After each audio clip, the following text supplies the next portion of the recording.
বিশ্বাসে মিলায় বস্তু, তর্কে বহুদূর। এজন্য আমরা বিশ্বাসী হতে চাই। আমরা কি হতে চাই? আর বিশ্বাসীদের নামে এই সূরাটা ডেডিকেট করলেন কে? সূরাতুল মুমিনুন। সূরাটার নাম কি? আরো জোরে বলেন, কি নাম? সূরাতুল মুমিনুন।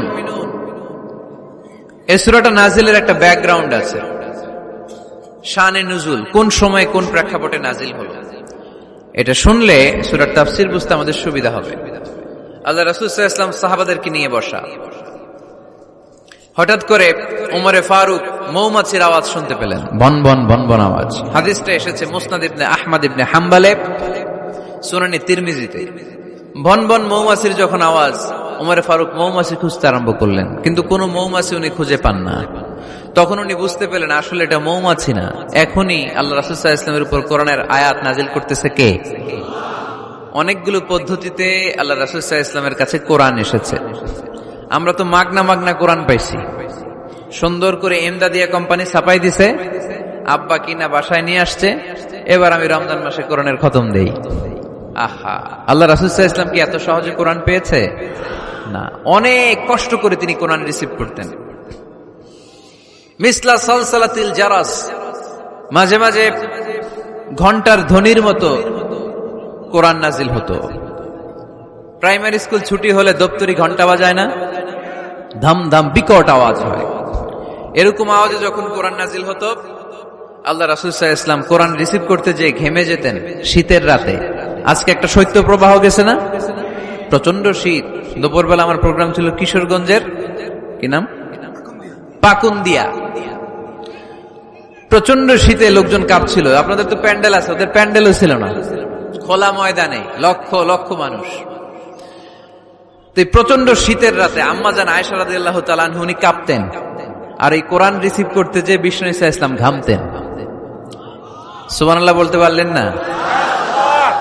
এত কঠিন ছিল ওহি রিসিভ করা। ইন্না সানুলকি আলাইকা কওলান সাকিলা, নবী হে, এই কোরআনের বাণীটা অনেক সাকিল, ভারী। এত ভারী, ওটের উপর বসে থাকা অবস্থায় যখন কোরআন নাজিল হতো, তখন রাসূল সাল্লাল্লাহু আলাইহি ওয়াসাল্লাম যে ওটের উপর বসে আছেন, ওটের পা গুলো জমিনে গেড়ে যেত। ঘোড়ার উপর বসে থাকা অবস্থায় কোরআন নাজিল হলে ঘোড়াটা দাঁড়ানো থেকে বসে যেত। মাঝে মাঝে সাহাবাদের গায়ে হেলান দিয়ে পায়ের মধ্যে মাথা রেখে রাসূল সাল্লাল্লাহু আলাইহি ওয়াসাল্লাম শুয়ে থাকতেন। এক সাহাবীর পায়ে মাথা রেখে আল্লাহ রাসূল সাল্লাল্লাহু আলাইহি ওয়াসাল্লাম শুয়ে আছেন, তিনি টেরই পাচ্ছেন। হঠাৎ করে কোরআনের আয়াত নাজিল হতে লাগলো। সাহাবী বললেন, হঠাৎ করে আমি টের পেলাম বিশ্বনবীর মাথাটা অনেক ভারী হয়ে গেল। আমার মনে হচ্ছে যে রাসূল সাল্লাল্লাহু আলাইহি ওয়াসাল্লামের মাথার ভারে আমার পায়ের হাড্ডি ফেটে খান খান হয়ে যাবে। সুবহানাল্লাহ পড়েন। তো এই কঠিন কোরআন যখন রাসূল সাল্লাল্লাহু আলাইহি ওয়াসাল্লাম রিসিভ করতেন, তিনি ঘেমে যেতেন। আবার মাঝে মাঝে সাইয়েদনা জিবরাইল আলাইহিস সালাম সরাসরি ওনার সূরাতে আসতেন কোরআন নিয়ে। হেরা পর্বতে আর সিদরাতুল মুনতাহায়, এই দুই জায়গায় আল্লাহ রাসূল সাল্লাল্লাহু আলাইহি ওয়াসাল্লাম সাইয়েদনা জিবরাইল আলাইহিস সালামের মূল আকৃতিতে ওনাকে দেখতে পেয়েছিলেন। মাঝে মাঝে স্বপ্ন যুগে আসতো এই ওহী। পর্দার আড়াল থেকে মেরাজের রাতে তিনি পেয়েছেন ওহী। মাঝে মাঝে ইউলকা ফি কুলুবি রাসূলিল্লাহ, আল্লাহ রাসূল সাল্লাল্লাহু আলাইহি ওয়াসাল্লামের অন্তরে ওহী ঢেলে দেয়া হতো। আর মাঝে মাঝে মিসলা সাউতিন নাহাল, মৌমাছির ভনভন ভনভন আওয়াজের মতো কোরআন নাজিল করত কে? ভনভন আওয়াজ দেখে ওমরে ফারুক বুঝলেন এটা আসলে মৌমাছি না, কোরআনের আয়াত। কোরআনের আয়াত নাজিল শেষ, আল্লাহ রাসূল সাল্লাল্লাহু আলাইহি ওয়াসাল্লাম চেহারা ঘুরিয়ে সাহাবীদের দিকে মুখ করে বসলেন আর বললেন, এইমাত্র সূরাতুল মুমিনুনের শুরুর দিককার আয়াতগুলো আমার কাছে নাজিল হয়েছে। এখানে আল্লাহ তাআলা মুমিনের 7টি গুণের কথা বলেছে। কয়টি? সবাই বলতে হবে, কয়টি গুণ? আল্লাহ রাসূল বললেন, মান আকামা হুন্না দাখালাল জান্নাহ, এই 7টা গুণ যে মানবে আল্লাহ তাআলা জান্নাতুল ফেরদাউসের মালিক বানায় দিবে। আজকে এই 7টা গুণের ব্যাপারে আমরা জেনে যাব ইনশাআল্লাহ। পড়ি আর জোরে পড়ি ইনশাআল্লাহ। আর যদি আপনাদের কষ্ট হয় ওঠা বসা করবেন না, হাত তুলে দাঁড়িয়ে যাবেন, বলবেন হুজুর কষ্ট হচ্ছে। দুই একজনের কাছ থেকে শুনলেই দোয়া করে বিদায়, সংক্ষেপ করে দিবেন ইনশাআল্লাহ। মাইকের সাউন্ডে আমি প্রাণ পাচ্ছি না। আমি বলতেছি একটু ইকো দিয়ে দেখো প্রাণ পাওয়া যায় কিনা। একটু ইকো দাও তো দেখি, বেশি দিও না, আবার একটু দাও। দুর্বল, সাউন্ড দুর্বল।